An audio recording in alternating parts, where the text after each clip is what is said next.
안녕하세요.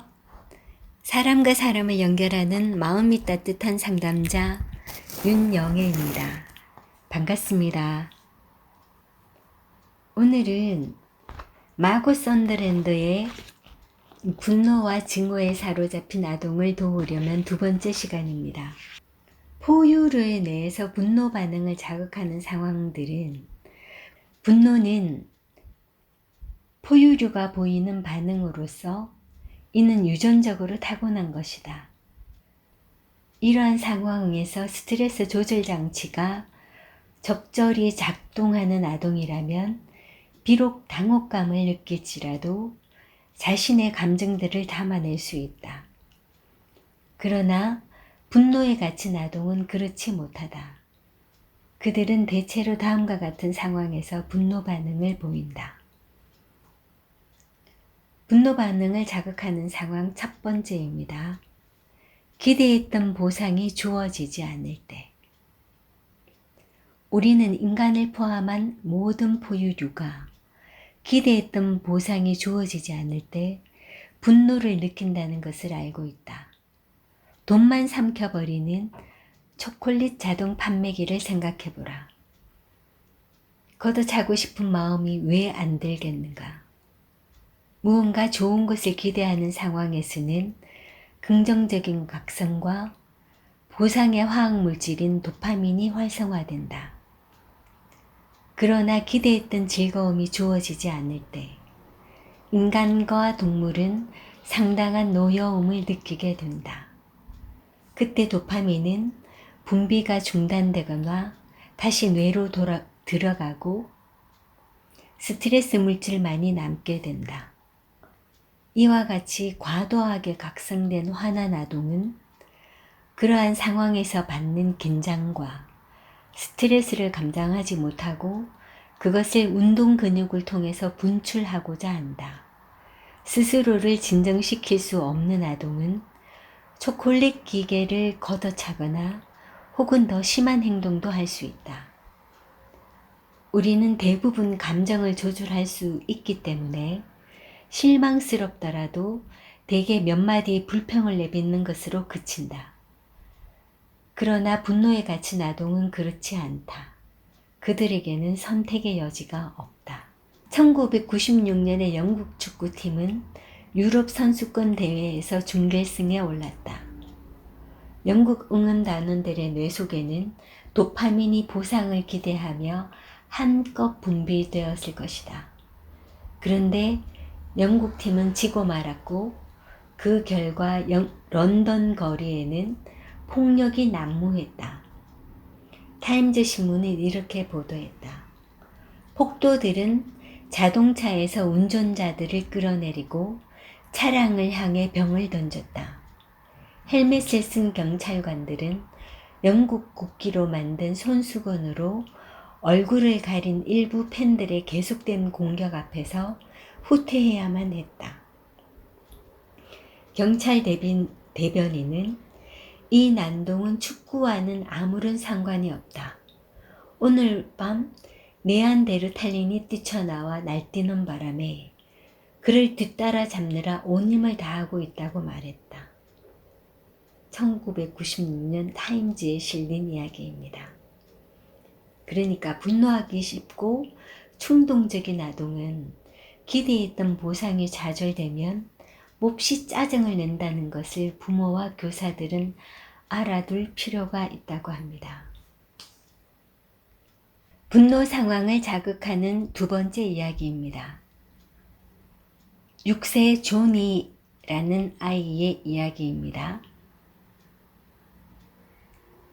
7살 된 코너는 놀이터에서 6살 된 조니에게 소리쳤다. 네 엄마는 벌써 꽁무니 같이 생겼어.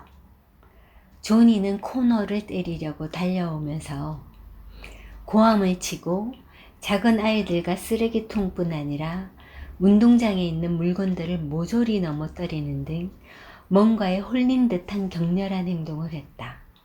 조니는 결국 안정을 되찾았는데 자신이 코너를 잡았더라면 그를 죽였을 것이라고 말했다. 수치스러운 감정의 심리적 공격은 완전히 존이를 압도하는 엄청난 신체 정신적 긴장과 운동 근육적 충동을 불러일으켰다. 그는 자신을 진정시킬 수가 없었다. 분노 상황을 자극하는 세 번째 이야기입니다. 행동의 자유가 좌절될 때, 아기는 대개 단순히 양팔을 옆에서 붙들기만 해도 자유로운 움직임이 제지당한다고 느끼며 그것에 대해 노여움으로 반응한다. 포유류는 자유가 저주되면 자연스럽게 초조함에서 분노에 이르는 연속선상의 어떤 지점으로 이동한다. 도로에서 발생하는 분노를 생각해보라. 너무 천천히 달리거나 우물쭈물하는 앞차는 문자 그대로 앞으로 나아가려는 사람들의 자유를 가로막는다. 이것은 살인을 부를 수도 있다. 아동에게 자유의 제한은 다양한 형태로 나타날 수 있다. 가장 흔한 것은 안 돼, 그만, 하지마, 당장 등과 같은 부모의 명령이다. 명령은 어떤 행동을 그만두라고 지시한다는 점에서 자유를 제한하는 것이다. 게다가 습관적으로 자녀에게 명령하는 부모들은 거의 경청하지 않으며 놀아주거나 칭찬하는 것에 인색할 뿐 아니라 아이들을 화나게 하거나 두렵게 만드는 경향이 있다. 나는 아동 심리치료사를 훈련시키는 과정에서 이 점들을 훈련생들에게 분명히 인식시키려고 노력한다. 훈련생들은 두 사람씩 짝을 이루어 한 사람은 4살 된 아동 역할을 하고 다른 한 사람은 명령하는 부모 역할을 한다. 4살짜리가 장난감을 가지고 노는 동안 부모는 전적으로 명령만을 내린다. 예를 들면 다음과 같다. 아니야, 그 장난감 군이는 거기에다 놓지 말고 여기에다 놔야 해. 그렇게 놀지 말고 이렇게 놀아. 아니야, 봐. 집 그림에 문이 없잖아. 그건 이렇게 하는 거야. 이제 그만 좀 어질러. 집중을 해. 실습이 끝난 뒤의 교실은 늘 불만과 분노로 소란스럽다. 대개 통제당한 사람의 절반가량은 진짜로 화가 치밀었거나 분노가 끓었다고 했다. 나머지 반 사람들은 완전한 좌절감과 무기력감을 맛보았다고 말했다. 대개 그들의 그 아래에는 항상 분노가 깔려 있다. 분노 상황을 자극하는 네 번째 이야기입니다. 고립되거나 너무 오랫동안 혼자 있을 때. 격리된 동물에 관한 많은 연구들은 과도한 외로움이 분노를 일으킨다는 사실을 말해준다. 고립은 뇌의 정서 물질에 매우 나쁜 영향을 미치며 정서를 긍정적인 상태에서 부정적인 상태로 급속히 변화시킨다. 이런 연구들은 분노에 갇힌 아동, 특히 어른과의 상호작용 없이 혼자 오랫동안 방치된 아동에 관해 많은 것을 말해준다. 통계 자료에 따르면 영국 아동은 일주일에 평균 48시간 TV 시청을 하며 부모와 갖는 양질의 시간은 7시간에 불과하다. TV 시청은 뇌에 긍정적인 각성 물질을 가져다 주지 않는다. 고립에 관한 연구들은 격리를 일상적인 훈육의 수단으로 사용하는 부모들과 교사들에게 시사하는 바가 크다. 벌을 주는 방식으로 아동을 혼자 방에 집어넣는 것을 사용하는 경우에 분노를 유발하고 부정적인 상태로 급속히 변화시킨다는 것을 알 수 있습니다. 요즘 왕따나 따돌림 같은 경우에 그 경험을 하는 아동들이 얼마나 고립되어 있는 상태로 오랫동안 지내게 되는지, 그 아이들이 얼마나 많은 분노, 무기력감, 그런 어떤 상태에 빠져 있을지 같이 생각해 볼 필요가 있을 것 같습니다. 격리에 대한 동물 연구들은 격리와 공격성 사이에 밀접한 관계가 있음을 보여준다. 인간은 신경해부학적으로 하부뇌를 다른 포유류와 공유하고 있고 분노체계가 하부뇌에 위치하고 있다는 점에서 동물 격리에 관한 연구는 인간에 관해 많은 것을 말해준다. 1. 설치류의 실험에서 장기적인 격리는 공격성을 유발하는 것으로 나타났다. 격리는 세로토닌의 분비를 저하시키는데 낮은 세로토닌의 수치는 공격성을 증가시킨다. 2. 격리된 채 자란 원숭이들은 감소된 세로토닌의 수치를 비롯하여 뇌의 여러 가지 중요한 정서물질의 수치에 문제가 있음을 보여준다. 낮은 세로토닌은 보다 강한 충동성과 공격성, 그리고 빈약한 충동 조절 능력을 야기할 수 있다. 세로토닌이 낮은 동물들은 공격적이고 충동적이다. 1999년 엘리엇은 격리되어 자란 동물들에게서 나타나는 지속적인 노르아드레날린의 감소가 되뇌 변형계 경로들의 성장을 손상시킬 수 있음을 알아냈다. 이러한 경로들은 스트레스를 대처하는 데 중요하게 작용한다. 3. 좁은 우리에 몇 주 동안 홀로 갇혀 있던 수컷쥐들은 때로 매우 공격적이 되었다. 그 쥐들 중 일부의 뇌에서 세로토닌이 감소한 것으로 나타났다.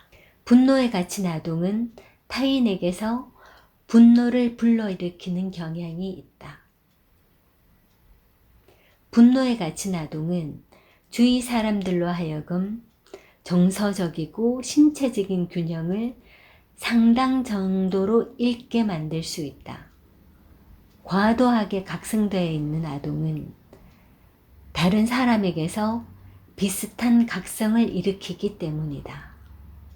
화가 나서 소리 지르는 아이를 대할 때 교사는 어느덧 자신이 화가 나 있음을 깨닫는다.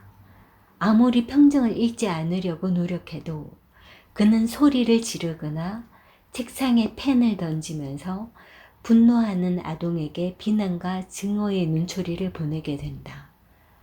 이렇게 각성이 고제된 교사는 이미 과도하게 각성되어 있는 아동의 하부 뇌에 더 큰 경보를 울리게 되고, 그러니까 변형계의 편도체에 경보기를 울리는 상황이 되는 거겠죠. 아동으로 하여금 더욱 긴박한 행동을 하도록 내몬다. 이런 경우 성인들은 제대로 생각할 수 없게 되거나 압도당하는 느낌을 갖거나 강한의 강렬함을 견디거나 담아주거나 이해하거나 표현할 수 없게 되는 등 분노하거나 증오하는 형태의 지속적으로 화를 내거나 분노하는 아동에게 성인이 보이는 반응들이 이러하다고 합니다. 이런 사나운 아동에게는 정반대의 반응이 필요하다. 하늘로 함께 치솟을 것이 아니라 이들을 진정시켜 주어야 한다. 유감스럽게도 문제는 부모나 교사들 자신들이 정서적인 지지를 충분히 받지 못했기 때문에 지나친 스트레스를 받아 사나워진 아동을 진정시키지 못한다는 데 있다. 이것이 바로 학교나 가정의 문화 안에 놓여 있는 문제점이다. 사나운 아동이 쉽게 분노하는 교사에 의해 다루어지지 않는 것이 중요하다. 그렇지 않으면 그들은 상호적으로 과도한 각성 상태를 상승시킬 것이다. 물론 가르치는 일은 매우 힘든 일이다. 그러나 교사들이 거친 아동에게 소리를 지른다면 학교는 지친 교사들을 돌보는 정책을 검토해야 할 것이다.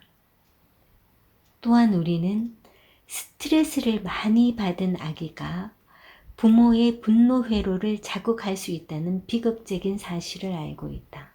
아기의 우렁찬 울음소리가 부모들의 분노 회로를 자극해서 살인을 자극한다는 겁니다. 영국 내무부가 보고한 살인사건 피해자에 대한 연령별 통계를 보면 1살 이하의 아기 집단이 가장 피해가 큰 것으로 드러나고 있다고 합니다.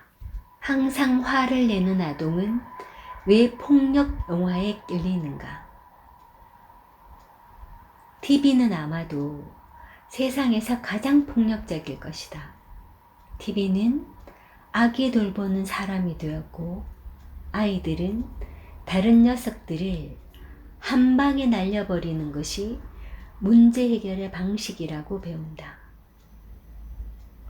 지속적으로 화를 내는 아동은 흔히 폭력적인 장면으로 가득한 영화나 비디오 게임을 즐기는 경향이 있다. 이들은 지겹도록 총을 쏘아대고 끊임없이 사람들을 날려버리는 남자 또는 살을 찢고 물고 죽이는 상어나 범고래나 식인 물고기, 피라니아 등과 같은 동물들을 자신들과 동일시한다. 이들은 자신들 안에 식인 상어와 같은 잔인함이 있다는 것을 안다. 이러한 영화들은 그들이 매일 경험하는 긴장에 대해 이야기하고 있을 뿐 아니라 분노에 갇힌 아동에 대해서도 말해주고 있다. 맞아. 내가 그토록 자주 느끼던 것이 바로 이거야. 나만 그런 게 아니네. 여기 영화에서도 그렇게 말하고 있어. 영화도 하나의 거울이다. 그러나 그 거울은 아동이 분노를 처리하거나 분노에 대해 생각하고 그것으로부터 벗어나도록 도와줄 수 없다. TV 폭력이 미치는 영향력에 대한 연구 결과는 그런 폭력의 피해자가 흥미롭게도 이미 분노에 갇힌 아동이었음을 보여준다. 대조적으로 자신의 분노를 좀 더 세련된 방식으로 처리할 수 있는 아동들이 TV에 의해 부정적인 영향을 받지 않는 것으로 드러나고 있다. 나는 장난감 군인이나 전쟁놀이 장난감들을 갖고 노는 것을 허락해야 하는가에 대한 논쟁이 무의미하다고 생각한다. 어떤 학교에서는 이런 것들을 금지한다. 내 생각에 이것은 초점에서 빗나간 것이다. 분노에 찬 아동은 장난감 군인들을 갖고 놀든 아니든 상관없이 자신의 감정들을 분출시킬 것이다. 장난감 세트를 치우는 것으로 문제를 치워버릴 수는 없다. 사실 문제는 그보다 훨씬 더 깊은 곳에 있다. 오늘은 여기까지 하겠습니다. 분노에 갇힌 아동들이 특히 분노를 자극하는 상황들이 어떤 것들이 있고 격리와 공격성 사이에 밀접한 관계가 있음을 보여주는 동물 연구들이나 분노에 갇힌 아동이 타인에게 분노를 불러일으키는 경향이 있고 항상 화를 내는 아동이 왜 폭력 영화에 끌리는지 보여주는 오늘의 내용이 여러분들에게 분노하는 아동을 이해하는 시간이 되었으면 좋겠습니다. 도움이 되었다면 좋아요, 구독 부탁드립니다. 행복하고 유익한 시간 보내세요. 감사합니다.